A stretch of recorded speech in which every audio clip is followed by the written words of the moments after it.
Now, the first thing is the rice.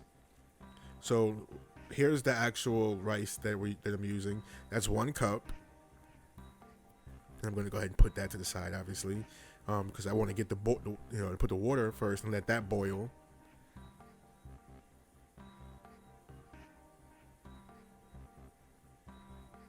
The 2 cups of water.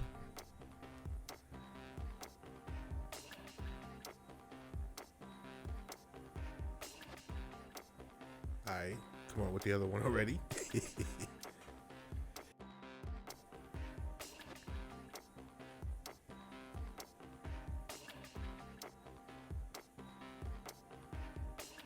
All right, so now the water's boiling. So obviously you can see that.